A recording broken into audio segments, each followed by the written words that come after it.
For most of us, the night is for sleeping, but for some people, it's for working, all alone, in that quiet, predictable hum of a late night shift. But what happens when that silence gets broken? Today, we're going to break down a collection of true night shift encounters to really understand the anatomy of a real life horror story. Okay, let's dive right in. Just let that sink in for a second. That single, terrifying image. It comes from a motel clerk who was absolutely certain he was alone. And it's the perfect example of the kind of moments we're talking about today. These little glitches in reality where the mundane world just peels back and reveals something deeply unsettling hiding just underneath. So what do all these stories have in common? It really boils down to one single powerful ingredient: isolation. See, the night shift isn't just about working late. It's about becoming the sole guardian of a tiny, quiet space, often miles and miles from anyone else. And that kind of solitude, well, it's the perfect stage for fear to take root. And what's so wild is just how, normal these places are, right? A hotel, a gas station, a corner store. I mean, during the day, they're completely unremarkable. But at night, they totally transform. They become these little isolated islands of light in a huge sea of darkness. And that predictable quietness means any unexpected sound, any unusual person, it all gets amplified tenfold. And this is the crucial part. Just one person responsible for the entire place. One person to handle customers, to clean up, to lock the doors, and just one person to face whatever or whoever comes through that door. That's a profound level of solitude, and it creates this built-in vulnerability. And this right here, this shows you exactly how a predator sees that vulnerability. This wasn't some friendly observation. This was a line from a stalker named Paul. He saw the isolation not as just part of the job, but as an opportunity. He recognized it, and you better believe he was planning to use it. So you've got this total isolation, and that's the perfect setup for what comes next. It's usually not some sudden attack, but something much quieter.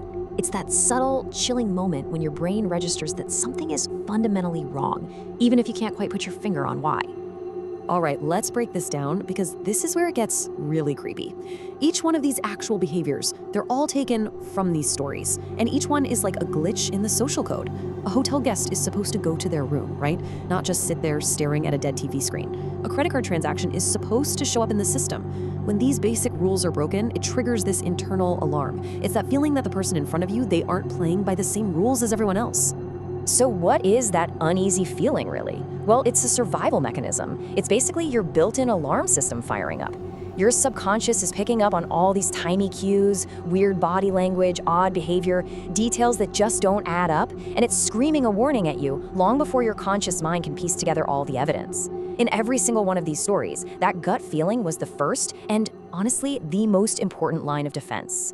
So that first red flag, that creepy feeling, it almost never stops there. The next phase is all about escalation. This is where those random, unsettling moments start to form a deliberate pattern. A pattern of intimidation that's designed to terrorize and control. I mean, just look at this timeline. This wasn't some random incident. This was a slow burn campaign of psychological terror.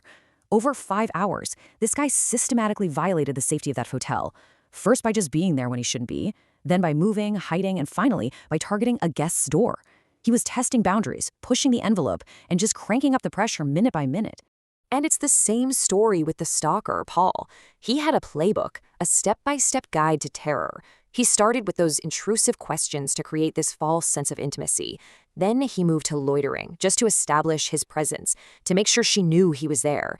The Polaroid, that was a serious escalation, proof he was watching when she thought she was alone. And finally, revealing those intimate details, that was his checkmate. That was meant to prove he had complete power and knowledge over her life. And then you've got the gas station, which is terrifying because the threat didn't just repeat, it evolved. Look at these details. 2 nights in a row, a new car with no plates, showing up around the same time. The first night, it's one guy, just watching. The second night, now there's 2 men, and they're arguing and pointing at the store. This pattern suggests they're planning something. They're coordinating. And frankly, the only reason it didn't go further is because other people showed up. So all of this, the weird behavior, the stalking, the creepy car, it's all building to that one moment, the climax, the breaking point. This is where the threat is no longer just a feeling, it's immediate. And this is where that night shift worker has to make a choice that could mean the difference between getting home safe and, Well, not. So I've got to ask you, what do you do in that situation? When the person who was hiding under your desk finally reaches for the bell, or that stalker is leaning over the counter towards you, or an intruder is rattling the doorknob of the only room you have to hide in, what do you do? Well, the answer is right here. These are the moves that saved them. It all starts with trusting that gut feeling, that first alarm bell. It means calling for help, even if you feel like you're overreacting. It means creating a physical barrier, locking yourself in a back office. And sometimes it means you have to rely on the help of total strangers, or even confront the threat head on. These aren't just panicked reactions. They are clear, decisive survival tactics. I mean, can you just imagine these moments? That heart-stopping second where everything hangs in the balance.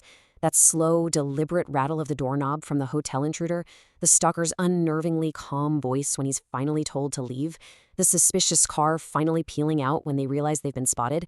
In every case, a very thin, very fragile line held, all thanks to the actions taken just moments before. But here's the thing. Just because you survived the night doesn't mean the story's over. The threat might be gone, but the fear it created, that sticks around. The terror of the night shift doesn't clock out when the sun comes up. Nope, it follows you home.